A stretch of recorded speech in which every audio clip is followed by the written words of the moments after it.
Bueno, pues continuamos con la práctica de la propaganda política, pero ahora en este caso vamos a hablar de las estrategias de la propaganda política. Es decir, esas grandes estrategias, ese saber estratégico que desde el surgimiento de la propaganda, ¿no?, como vimos con los primeros estados, hasta la actualidad, han tratado de ir creando un conocimiento cada vez más ampliado, implementado, que hoy en día nos permite contar pues, con un saber estratégico muy profundo. Entonces, primero para analizarlo tenemos que hacer una distinción entre la estrategia y la táctica. Esto es importante porque, al igual que en el terreno militar, cada guerra es distinta siempre a la anterior, ¿no? Porque el que la hace igual es el que la pierde y el que es capaz de hacerla distinta es el que la gana, ¿no? Y entonces en el terreno de la propaganda esto es igual, lo que se traduce en que siempre hay que estar innovando, pensando en nuevas estrategias y tácticas justamente para no hacer lo que se ha hecho hasta entonces. La distinción entre estrategia y táctica es importante.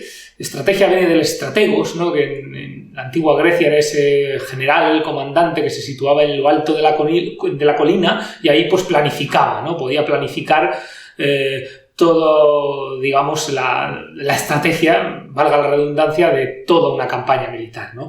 En cambio, la táctica, que viene del tácticas, ¿no?, eran ya esos oficiales o suboficiales que ya estaban en el terreno de batalla y tenían que adaptarse en concreto a las condiciones de combate, ¿no? Entonces, en el terreno de la propaganda es igual, debemos diferenciar muy bien lo que es la estrategia, esas grandes planificaciones, de luego lo que son las tácticas concretas que en muchos casos, en función de cómo vaya, pues tanto una campaña electoral como una campaña gubernamental, como de otra índole, tendremos que ir modificando, perfilando y ajustando, ¿no?, adaptándose a las condiciones de combate, por seguir con la analogía bélica, ¿no? Bueno, aquí tenemos un ejemplo, la planificación, ¿no?, del gran asedio de París que llevaron a cabo los vikingos, ¿no? De nuevo una imagen de la serie Vikings, y ya comenzamos con este breve repaso histórico a las estrategias de la propaganda. No a la historia de la propaganda, que de eso hablaremos más tarde, sino de las estrategias propagandísticas.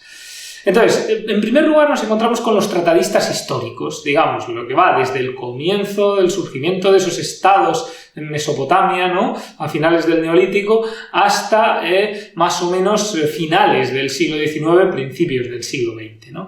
Entonces, bueno, estos tratadistas históricos, como aún no tienen un método científico, pues sencillamente va siendo un conocimiento pues basado en la intuición, en el ensayo-error, ¿no?, incluso en la reflexión, en muchos casos. Y en primer lugar nos encontraríamos con la aportación de Sun Tzu, en su célebre obra del arte de la guerra, sobre el espionaje y la guerra psicológica.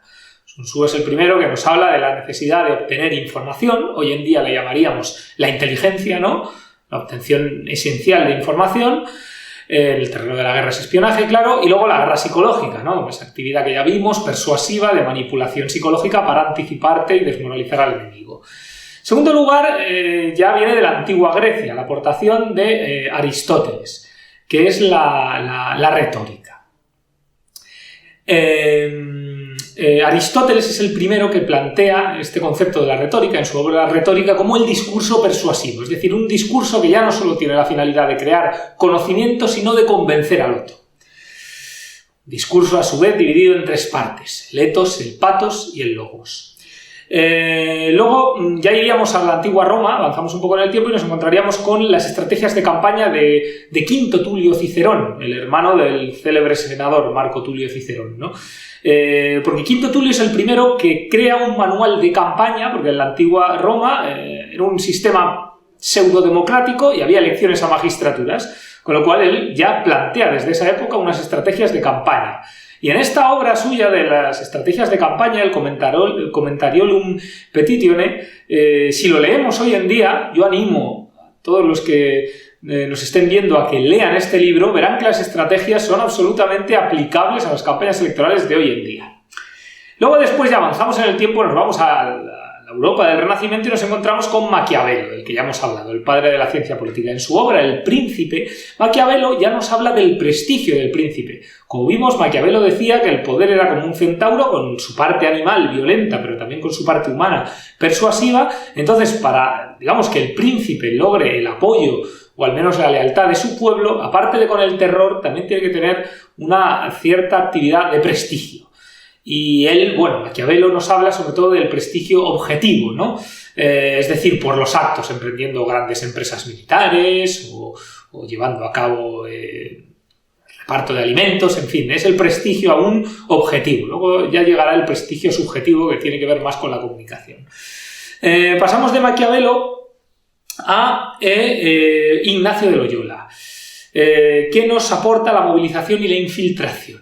Ignacio de Loyola, que haya pasado a la historia, ¿no?, como el fundador de la Orden de los Jesuitas, un religioso, en el contexto de la Contrarreforma, antes había sido un militar. Y entonces él, como antiguo militar, digamos, trae los conceptos de la guerra y las estrategias de la guerra al campo de la propaganda. Nuevamente, guerra y propaganda fundidos.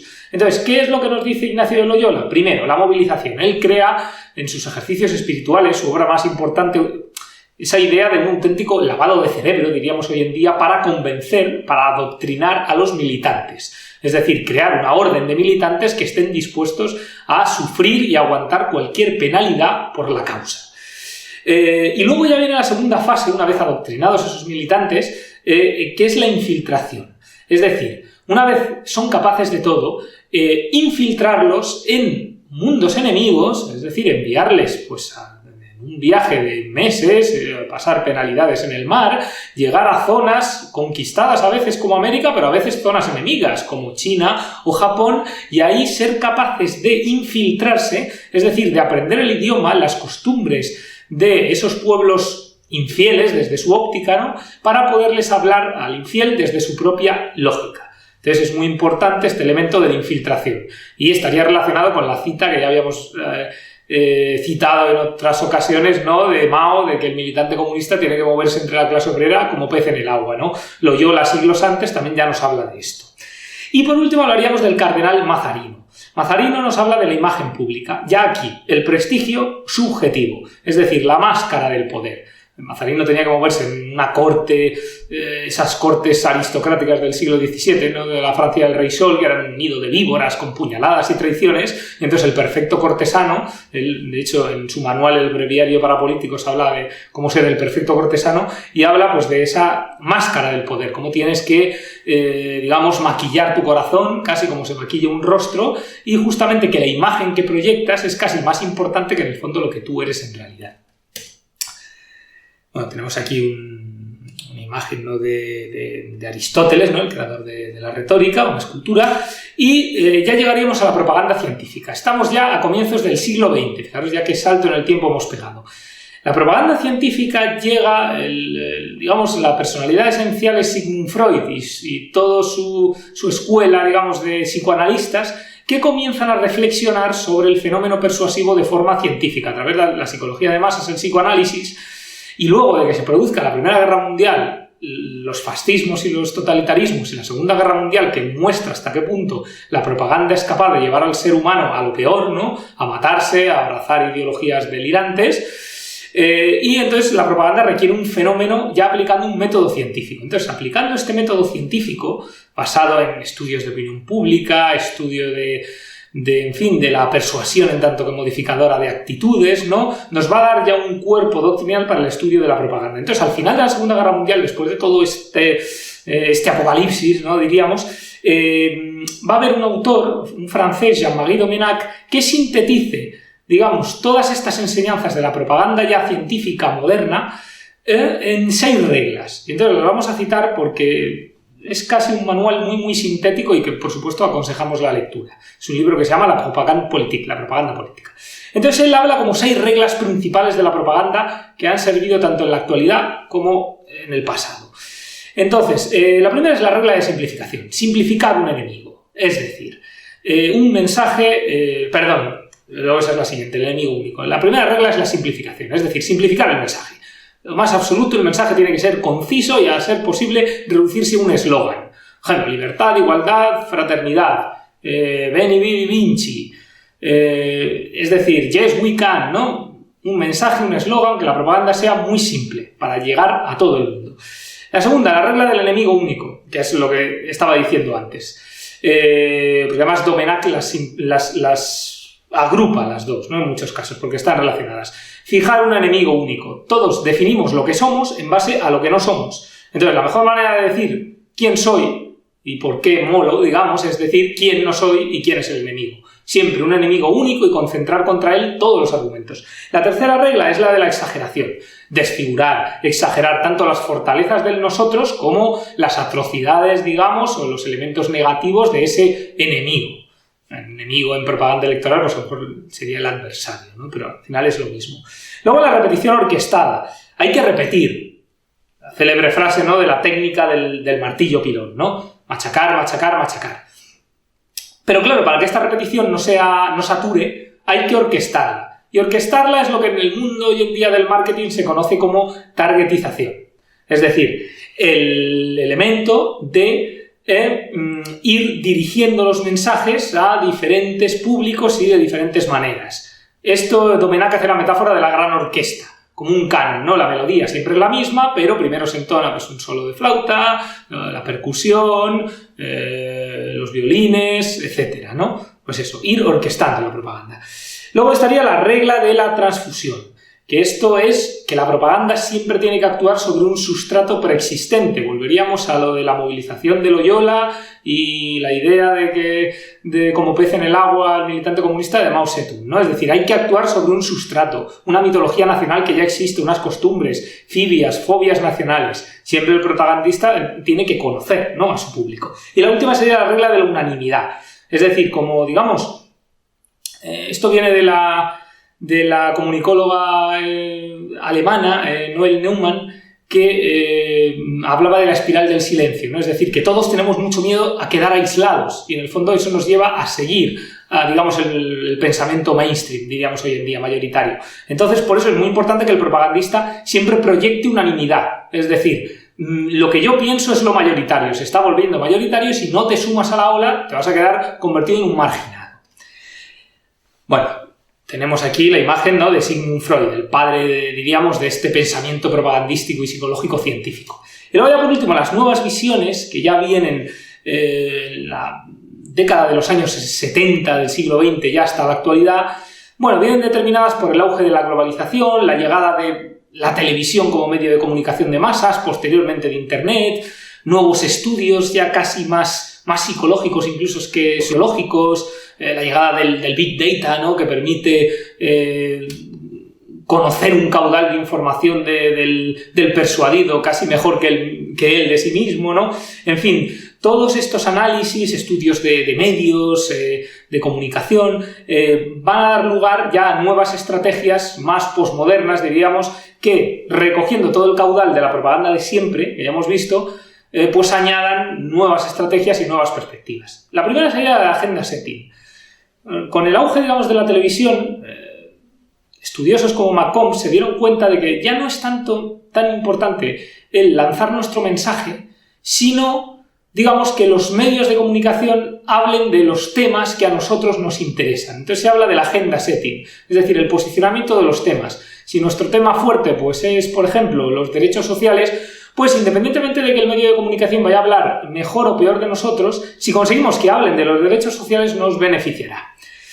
Luego tiene un segundo nivel, que es el del priming, es decir, conseguir que nosotros estemos bien valorados en ese aspecto, porque siguiendo el efecto de halo, es decir, el que juzgamos a alguien simplemente por la primera apariencia, pues la ciudadanía nos va a juzgar simplemente por lo buenos o lo malos que seamos en ese tema que está de moda y no en el resto de temas. Bueno, el segundo aspecto a tener en cuenta sería el del cerebro emocional. Esto viene por autores como Kahneman o Drew Westen, ¿no?, que hablan un poco, hacen una crítica al racionalismo y lo que dicen es que el cerebro al final tiene un sistema 1 y un sistema 2. El sistema 1, que es el importante, es en el fondo un sistema irracional. Está relacionado pues, con los prejuicios, con los estereotipos, con todos esos valores prepolíticos que hemos ido aprendiendo desde niño, ¿no?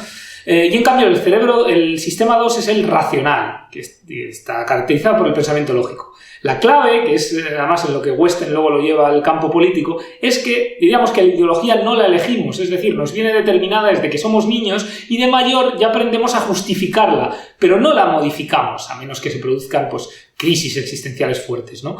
Entonces lo que dice es que por lo tanto el propagandista tiene que contar con esto y con este cerebro político y actuar o bien en edades tempranas o bien luego teniendo en cuenta cuál es este sustrato. ¿no? Relacionado además con este cerebro emocional viene la tercera estrategia, que sería el ecualizador moral. Jonathan Haidt dice que venimos equipados, él hace la metáfora de un ecualizador, ¿no? Con bandas que se suben y que se bajan, ¿no? De 7, diríamos, imperativos morales, casi en un sentido kantiano, ¿no? Que tienen que ver con la protección, con la justicia, la autoridad, la santidad, libertad positiva, libertad negativa, ¿no? Y la justicia. Entonces, en función de lo altas o bajas que estén esas bandas, ello dará lugar al pensamiento conservador o al pensamiento progresista. Entonces, él lo que dice es que hay que tener bien cuenta cuando nos dirigimos a esas audiencias cuáles de esas bandas son elevadas y cuáles de esas bandas, digamos, están en niveles inferiores. Y relacionado con esto también viene la siguiente, el framing, de George Lakoff. George Lakoff nos habla del framing, de los marcos cognitivos como estructuras mentales, ¿no? Que nos hacen ver el mundo, para decir la importancia del lenguaje. Es decir, si yo hablo, por ejemplo, de funcionarios, estoy activando un lenguaje distinto que si estoy hablando de, por ejemplo, servidores públicos. Porque funcionario inconscientemente activo un marco de holgazán que está tomando café, pero servidor público activo un marco de una persona patriota que se vuelca en la comunidad. Del mismo tiempo pasaría si hablo de, por ejemplo, liberado sindical o de representante de los trabajadores. En un caso estoy activando un marco negativo y en otro caso un marco positivo. Por eso él pone este tipo de ejemplos, ¿no? Para marcar cómo es muy importante utilizar un lenguaje que nos beneficie. Él habla de dos grandes marcos. El marco conservador y el marco progresista, que viene del padre autoritario y los padres protectores. Entonces dice que es muy importante saber con qué marco estamos jugando. Un marco estaría caracterizado por el rigor, la autosuficiencia, el mundo es un lugar peligroso, hay que prosperar, ser competitivo. El otro marco estaría más relacionado con, el ser humano en el fondo es pacífico, es el buen salvaje, hay que cooperar, hay que ayudarse. Entonces, en función de que se active un marco u otro marco, se utilizará un lenguaje u otro. Y al final, ya para terminar, estaría el storytelling. Esto es el arte del relato de siempre, ya nos hemos referido a él, pero hoy en día se le denomina, en el lenguaje del marketing, storytelling. Bueno, el arte de contar historias. Entonces, la idea es lo que decíamos en la propaganda racional y la propaganda emocional. Es decir, la propaganda racional es aburrida. Dar datos, leer estadísticas. Pero en cambio, si logro mi mensaje hilvanarlo en torno a un relato emocional que sea como una película, con su héroe, su antagonista, sus diferentes ciclos que tiene que pasar el héroe, ¿no? Etapas, ritos, arquetipos, utilizando muchas metáforas, pues voy a tener la capacidad, digamos, de conectar y de mantener, sobre todo, la atención del oyente, que hoy en día, con la economía de la atención y el bombardeo de mensajes que tenemos, es todavía más difícil, ¿no? Y más meritorio mantener la atención.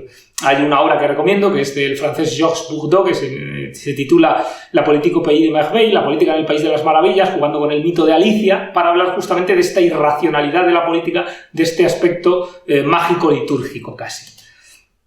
Bueno, y este es George Lakoff, ¿no? El autor de la teoría del framing. Y finalmente terminaríamos este repaso a todas las estrategias de propaganda despidiéndonos de nuevo con una cita para la reflexión, en este caso del guerrero y estratega samurái del Japón feudal Miyamoto Musashi. Si tu enemigo piensa en la montaña, imponle el mar. Y si tu enemigo piensa en el mar, imponle la montaña. Ese es el camino de la estrategia.